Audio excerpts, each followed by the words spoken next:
आग, रोशनी, चांद, शीतल, ये अलग अलग बात ना समझ लेना। प्रतीक दोनों है रोशनी के। शीतल होना भी आवश्यक है।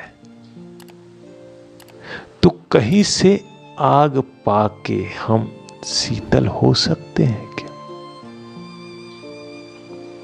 अंततः चांद का जो रोशनी है वो सूरज का रिफ्लेक्शन है, तो वो कहीं से आग पा रहा है और रोशन हो जा रहा है, शीतलता नहीं खो रहा है। ये चांद की खासियत है। तो हमारे जीवन में पूर्ण चांद आ जाए, जो कहीं से आग पाए, चाहे वो माध्यम आपके सदगुरु का हो, आपके इष्ट देव का हो, या पता नहीं जिसका भी हो, वहां से वरदानी आग लेना पड़ेगा। आग का मतलब यही है कि सच का सामना करना पड़ेगा। अपने ही बारे में बुरी बात सुननी होगी, जो आप हैं उसको ही अंडरलाइन किया जाएगा। आपकी नादानी, आपकी बेवकूफ़ियाँ क्या है उसे अंडरलाइन कर दिया जाएगा, और आप उसे ठीक ठीक समझ जाएंगे कि हाँ, ये तो मैं ही हूँ, कोई और नहीं है। तो ये होना असफल होने की निशानी है, तो अब मैं सफलता की राह में निकलूंगा, ये सोच के आप आगे बढ़ सकते हैं कि समझ की दुनिया में और विकास करना होगा, तब जाके समझ से पार जाया जा सकता है। तो आत्मज्ञान का राह स्वयं के ज्ञान से ही जुड़ा है। स्वयं का ज्ञान इस बात से जुड़ा है कि अभी हम कहाँ हैं, हमारी समझ अभी क्या कहती है। तो हमारी समझ यही कहती है कि हम बाजार के गुलाम हैं और ये गुलामी करते ही रहना चाहते हैं।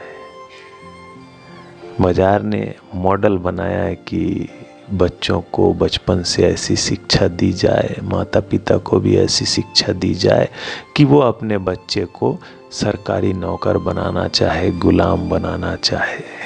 पैसे मिलेंगे उसके भरपूर, पैसा ही सब कुछ है ये साबित कर देंगे, ऐसा ट्रेंड सेट कर देंगे, और जिसके पास जितना अधिक पैसा है वो इंसान अधिक सुख भोग पा रहा है और सुख भोगने में बड़ा मज़ा है, ऐसा दिखा देंगे।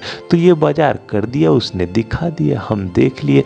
हमारे पास बुद्धि होता तो हम उससे पंगा ले लेते। पंगा कैसे कि मुझे तो दिखने लग गया कि हमें बेवकूफ़ बनाया जा रहा है। ये मॉडल ही ऐसा है, अंग्रेजी मॉडल है, अंग्रेजी हुकूमत की मॉडल में से है कि इस देश पे ज़्यादा देर तक राज करना है तो इस देश का शिक्षा बदलना होगा। शिक्षा ऐसा रख दो कि लोग पढ़ लिख के गुलाम बनने को तैयार हो जाए। तो वही किया गया और वो काम भी किया और आज तक चल ही रहा है। हमें तो ज़्यादा समय भी तो नहीं हुआ है आज़ाद हुए, 70-76 साल की ही तो बात है, ठीक से 8 दशक भी नहीं निकले हैं। तो गुलामी में हमने जिया है, चीज़ों के लिए तरसाया गया है, आराम के लिए तरसाया गया है। गुलामी में इन्हीं 2 बातों से वंचित किया गया था कि आप इंद्रिय सुख ज़्यादा नहीं भोग पाएंगे, आराम नहीं कर पाएंगे, आपका कोई आत्मसम्मान ना रहेगा, सम्मान के लिए तरस जाओगे। ये गुलामी की चरम सीमा है। तो इसको हमारे पूर्वजों ने जिया है, तो उन्हीं पूर्वजों का ही बीज तो हमारे अंदर इंस्टॉल हुआ है, वही संस्कार डेवलप हुआ है, वही समझ शक्ति में रुके रहना चाहेगा, ऐसे संस्कार हैं। तो उन संस्कारों को तोड़ देना होगा हमें अपनी समझ से, बुद्धि से। तब वो गुलाम थे और गुलाम होने के बाद ऐसा दौर आया आज़ादी का, ऐसा भोगवाद बढ़ा कि हम भोगी हो गए।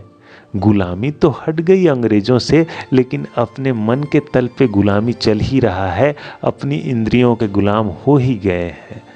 अंग्रेज तो चले गए अपना मॉडल फैला के, और उस मॉडल को हमें अभ्यास में दिला के कि अब पैदा होगा तो नौकर ही पैदा होगा, और नौकर भी ऐसा होगा जो कल अंग्रेजों की गुलामी करता था आज भी अंग्रेजों का ही करेगा। पूछो कैसे? वो ऐसे कि सफल देशों में तो यही गिनती आते हैं, अमेरिका, इंग्लैंड है। जो अपने देश को बेहतर चला ही रहे हैं, औरों के देश को गुलाम बना के बेहतर चलाने का दावा कर रहे हैं। इनका इतिहास रहा है इंग्लैंड वालों का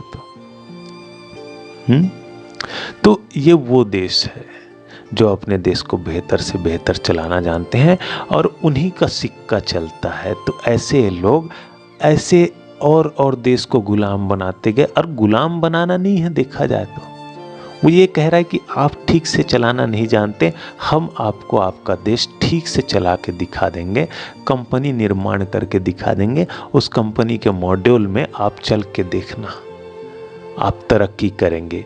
तो हुआ भी यही है, तरक्की, जो तरक्की वो कह रहे हैं वही तरक्की तो देने के लिए कह रहे हो, और वो देगा ही, उनका मॉडल सेट है। अगर आप इस तरह से चले तो आप तरक्की करेंगे, ये उनका है, ठीक है। तो इस बात को हम समझ जाएं तो हम सोचेंगे कि ये दाढ़ी बनाना जरूरी है क्या? नहीं, मेरी समझ तो यहां से है, तो आप नहीं फंसे। आप सोचेंगे ये बाल सेट करके रखना जरूरी है, स्टाइलिश करके रखना जरूरी है। नहीं, मेरी ताकत तो ये है, मेरी समझ है, तो आप नहीं समझेंगे। जरूरी है क्या ब्रांडेड शर्ट पहनना? नहीं, मेरी पहचान तो यहां से है। तो इस तरह से हर चीज क्लिक होते जाएगा और आप सरल और सहज रूप में आ जाएंगे।